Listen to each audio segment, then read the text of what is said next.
চলো আজকে তোমাদেরকে দেখাবো গড়িয়াহাটের হিন্দুস্থান পার্কের দুর্গাপুজো। কি অসম্ভব সুন্দর প্যান্ডেল করেছে তা তোমরা দেখতে পাবে, তা মাতৃ প্রতিমা দেখেই বোঝা যাচ্ছে। তো চলো ভিডিওটা শুরু করি। হ্যালো এভরিওয়ান, আমি পূজা, তোমাদের সকলকে আমার চ্যানেলে স্বাগত। কেমন আছো সবাই? পুজো সবার কেমন কাটছে? চলো আমার সাথে প্যান্ডেল হপিংটা করেই ফেলো। এখন আমরা চলে এসেছি পুরো একদম হিন্দুস্থান পার্কের একদম সামনের দিকটাতে। এটা হচ্ছে স্টার্টিং। বিভিন্ন মশারির নেট, জাল, লোহা এই সমস্ত জিনিস দিয়ে তৈরি হয়েছে।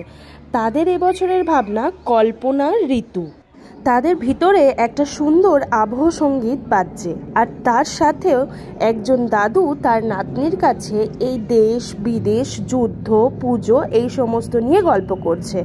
বিভিন্ন যুদ্ধের সামগ্রী নিয়েই তৈরি হয়েছে এই মণ্ডপসজ্জা।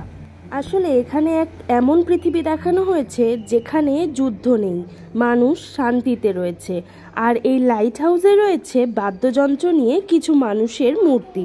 অর্থাৎ এখানে কোনো যুদ্ধ নয়, দাঙ্গা নয়, শুধুই শান্তি আর ভালোবাসা। গড়িয়াহাটের ভারত পেট্রোল পাম্পের ঠিক বাঁ দিকেই রাস্তাতেই পড়ে এই পূজা মণ্ডপটি। তো চলো ভিডিওটা তোমরা দেখতে থাকো, আর কেমন লাগলো ভিডিওটা তা জানিও। আসছি পরে আরও অনেক পূজা পরিক্রমা নিয়ে। ততক্ষণের জন্য ভালো থেকো, সুস্থ থেকো, পুজো সবার খুব খুব খুব ভালো কাটুক। তোমরা ভিডিওটা দেখতে থাকো, বাই বাই। এই উৎসবের ঋতুতে আর কোনো যুদ্ধ না, সবাই সামনে থাকবে। ওই শোনো দাদু ভাই, পুজো বাদ্যি বাজছে।